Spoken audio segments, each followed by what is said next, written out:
正在洗澡的男人发现地漏被一块透明硅胶堵住，男人以为是妻子的护垫，可下一秒。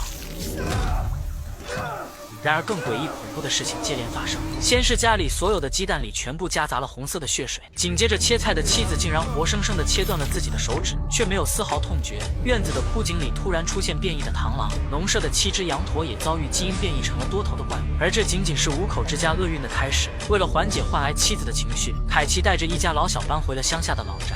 懂事的女儿每天都会来到湖边，请求神灵治愈自己患病的母亲。一家人其乐融融，但这种温馨舒适的生活并没有持续多久。这天深夜，突然天空出现诡异的紫色光芒，小儿子与狗最先发现了异常。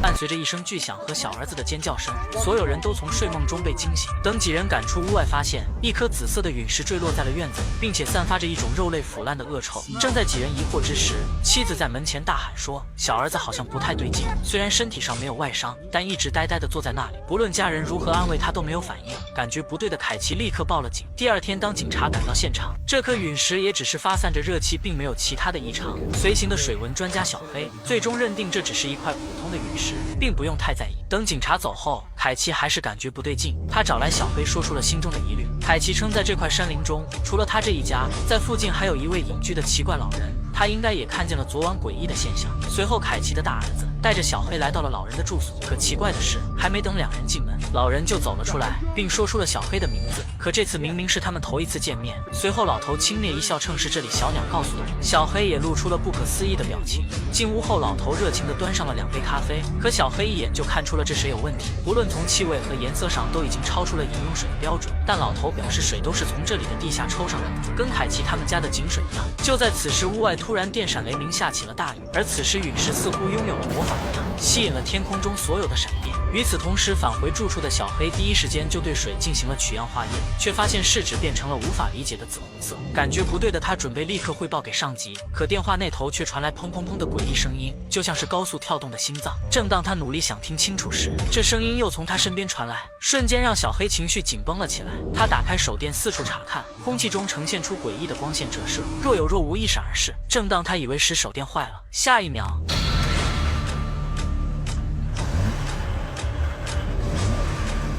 小黑壮着胆子上前，可当天靠近汽车时，发动机又熄了，紧接着收音机又突然自动开启。隔天等雨过天晴后，那颗巨大的陨石却消失不见了，只留下一个深不见底的坑洞。此时周围也开出的色小花也引起了凯奇得注意，而这颗消失的陨石也绝非凡物，它就是克苏鲁神话中的著名生物星之彩。它的起源在宇宙之外，既不是气体，也没有实体，你可以把它理解为一种纯粹的颜色。可虽然它是无形的，却能对周围的环境产生巨大的影响。傍晚，电视上正在播放凯奇一家发现神秘陨石的采访新闻。凯奇喊妻子过来看，而此时妻子原本正常的眼神突然变得涣散。紧接着他打开一个鸡蛋，诡异的鸡蛋里竟然夹杂着血水。紧接着恐怖的一幕发生了。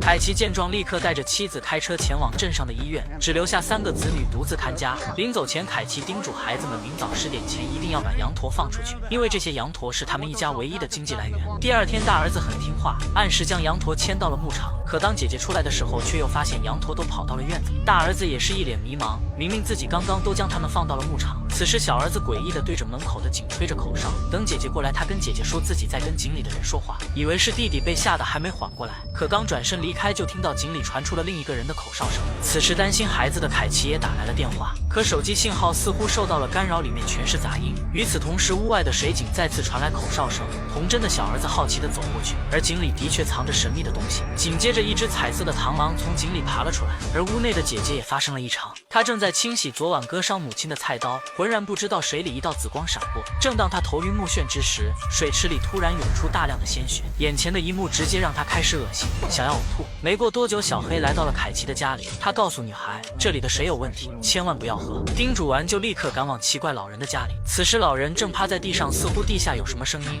老人告诉了小黑，自己发现地底下出现了外星人。可小黑听着传感器里全都是杂音，认为他是在信口雌黄。在叮嘱完不要再喝井里的水，便离开了。傍晚，凯奇带着处理完伤口的妻子开车回家，一路高歌，心情非常之好。可下一秒，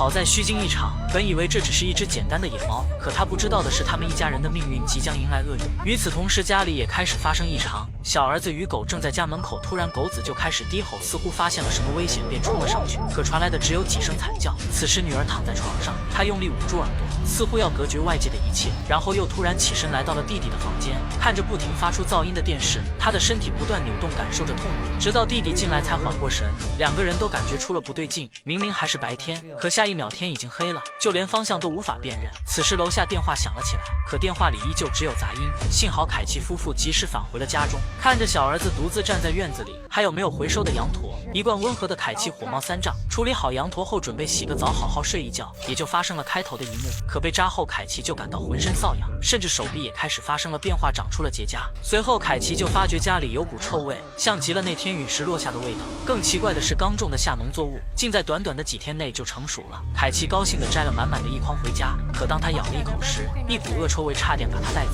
而此时妻子因为电话的网络故障也过来埋怨，导致凯奇的情绪瞬间失控，从不争吵的二人大吵了一架。很快时间来到半夜，凯奇不知不觉就在沙发上睡了过去。而此时电视上也开始出现奇怪的画面，整个家庭也被阴森恐怖的氛围所笼罩。深夜，女儿拿着从书店买来的王者之书，想利用里面的仪式祈求上帝拯救自己的家人，甚至用自己的鲜血进行献祭，可一切都是徒劳。她完全不知道他们面对的究竟是什么级别的怪物。此时屋外两兄弟正在欣赏眼前绚烂的紫色光芒，可突然听见羊圈里有动静，开门一看，他们被眼前的一幕所震惊，所有的羊驼都被一团团紫光包围，在强大的力量下，他们的血肉就像泥巴一样开始融合，还发出凄厉的哀嚎声。两兄弟哪见过这种场面，吓得转身就跑，身后的彩色光线紧随其后。而听到动静的妈妈及时赶到，把小儿子护在怀里，紧接着两人被一道紫色光束所击中。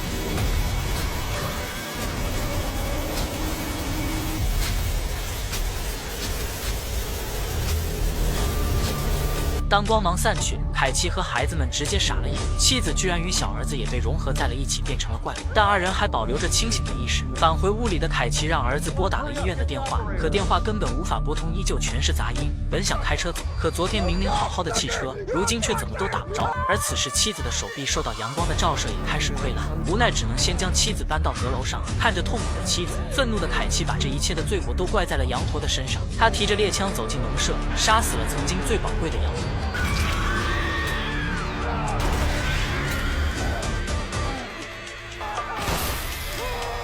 浑身是血的凯奇回到阁楼，让儿女离开，说他自己来处理这里。在跟妻子最后一吻后，本想帮妻子一了百了，可最终他却没有下手。与此同时，在市区的小黑正与市长汇报自己发现林区水质污染的情况，但市长为了城市的发展，执意要在林区扩建水库，无奈小黑只能离开。刚准备开车，却被不远处的警长叫住。警长称在林区发现了一些奇怪的生物尸体，拉开遮布，小黑被吓得差点晕过去。数十种动物尸体混合在了一起，并发生了变异，画面极其恐怖。几人迅速返回林区，另一边女儿与哥哥准备骑马出去找救援，可一向温顺的马此时也不受控制，情绪波动很大。随后马的眼中闪过一丝紫光，便挣脱束缚逃走了。此时哥哥突然被水井里狗叫的声音所吸引，不听劝阻的翻进了水井要去救狗。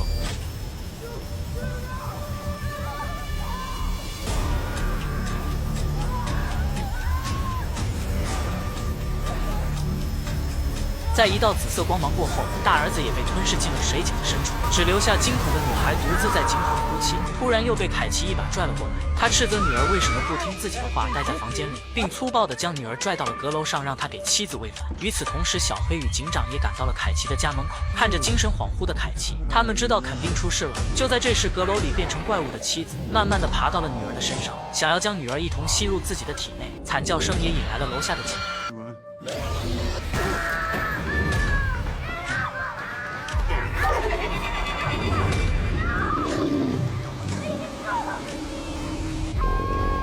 危机时刻，还是凯奇当机立断，一枪解决掉了妻子。惊魂未定的小黑抱着女孩走到楼下，可下一秒水井就散发出紫色光芒。凯奇见状，立马就要举枪射击，可这一幕正巧被屋里的警长看到，误以为凯奇要对小黑不利，便一枪打中了凯奇的胸口。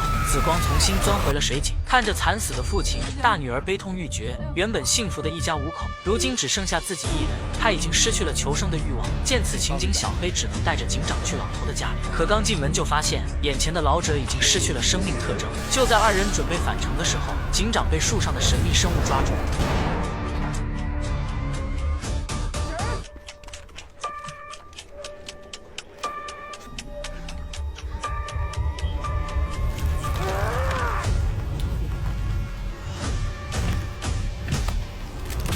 惊慌的小黑不停地狂奔，可不知道怎么自己又回到了凯奇的院子里。看着大女儿此时正站在水井旁边，小黑上前准备带她离开这里。可当女孩一转头，竟然睁开了额头上的第3只眼。小黑也通过女孩看见了这束紫光的起源，伴随着紫色漩涡逐渐变大，女孩也一同消失得无影无踪。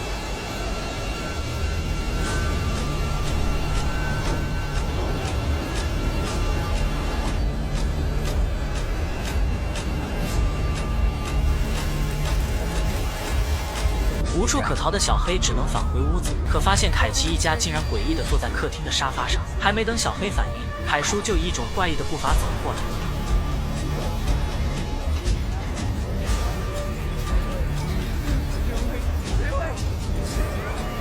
好在小黑年轻力壮，一脚踹开了凯奇，躲进了地下室。在一阵强烈的光照过后，一切也恢复了平静。等小黑从废墟爬出来，发现整片森林已经被夷为了平地。